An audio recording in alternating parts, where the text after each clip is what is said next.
Le petit chaperon qui n'était pas rouge. Le petit chaperon qui n'était pas rouge. Texte de Sandrine Beau, illustration de Marie Desbons, aux éditions Milan Jeunesse. Il était une fois une petite fille qui vivait au bord d'une forêt, dans le nord de la Russie. Sa grand-mère, qui tricotait, la gâtait beaucoup. Elle lui avait fait un long manteau bleu, de petits gants bleus, et lui avait cousu une chaude chapka bleue, si bien que tout le monde l'appelait le petit chaperon bleu. Un jour, sa mère lui dit « Porte vite ce petit pot de miel à ta grand-mère malade, elle t'attend. Et ne traîne pas en route, Anouchka.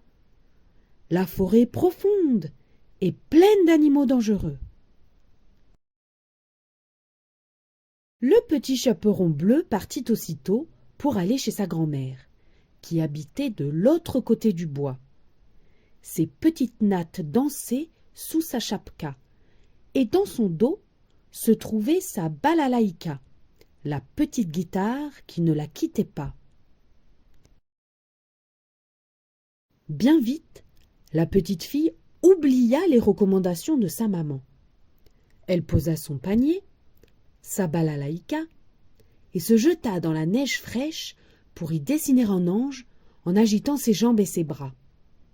Elle dévala un grand champ pour être la première à laisser la trace de ses pas dans l'étendue blanche.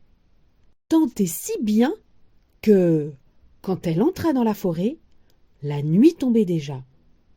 Il faisait plus froid maintenant. Le petit chaperon bleu frissonna.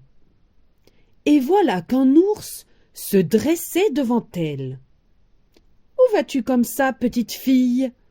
gronda l'ours avec un air mauvais. « Ta maman ne t'a pas dit qu'il ne fallait pas traîner dans les bois ?» « Si, monsieur l'ours, » répondit Anouchka. « mais ma grand-mère est malade et je dois lui apporter un petit pot de miel. » « Un petit pot de quoi ?» demanda l'ours avec une voix soudain radoucie. « De miel !» répéta la petite fille.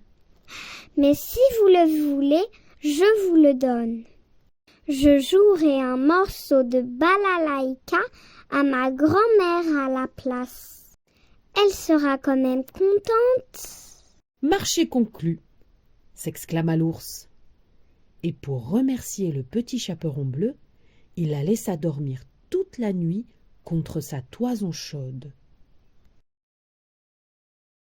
Au lever du soleil, le petit chaperon bleu salua l'ours et reprit sa route. Elle n'avait pas fait 3 pas qu'un tigre aux longues dents se dressait devant elle. « Où vas-tu comme ça, petite fille ?» gronda le tigre de Sibérie avec un air mauvais. « Ta maman ne t'a pas dit qu'il ne fallait pas traîner dans les bois ?» « Si, monsieur le tigre, » répondit Anouchka. « mais ma grand-mère est malade et je dois aller lui jouer un air de balalaïka. » « Un air de quoi ?» demanda le tigre avec une voix soudain radoucie. « De balalaïka, » répéta la petite fille. « mais si vous voulez, je vous en joue un, rien que pour vous. Ma grand-mère attendra encore un peu. Elle sera quand même contente. » « Marché conclu !» s'exclama le tigre de Sibérie, qui était un grand amateur de musique. Et pour remercier le petit chaperon bleu, il l'accompagna ensuite jusqu'au bout de la forêt. Le petit chaperon bleu salua le tigre de Sibérie et reprit sa route. Sur le sentier qui la menait chez sa grand-mère, elle se trouva nez à nez avec un petit lapin. « Où vas-tu comme ça, petite fille ?» gronda le petit lapin avec un air mauvais. « Ta maman ne t'a pas dit qu'il ne fallait pas traîner dans les bois ?» « Si, monsieur Lapin, » répondit Anouchka en se retenant de rire.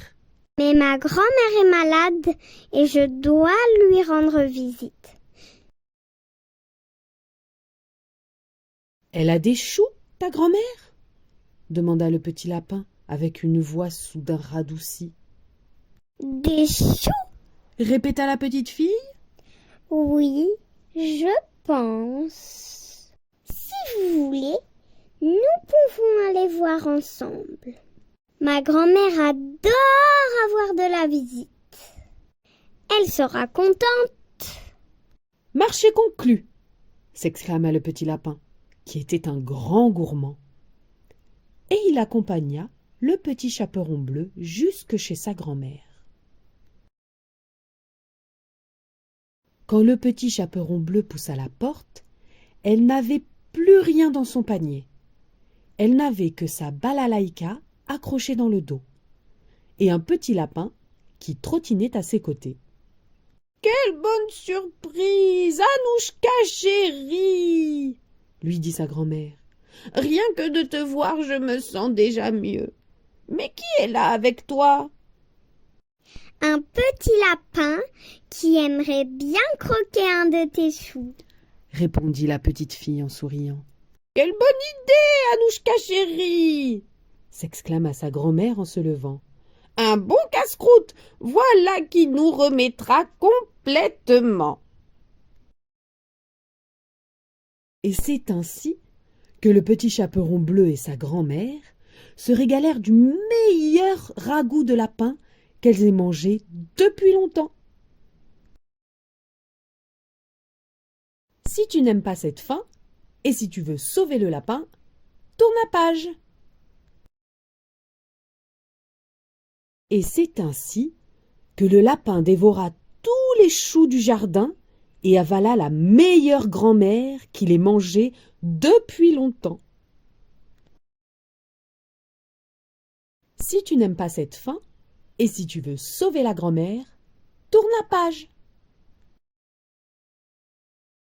Et c'est ainsi que le méchant petit lapin prépara une délicieuse potée aux choux et à la petite fille.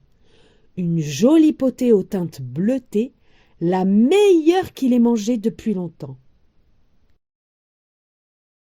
Si tu n'aimes pas cette fin, et si tu veux sauver le petit chaperon bleu, tourne la page.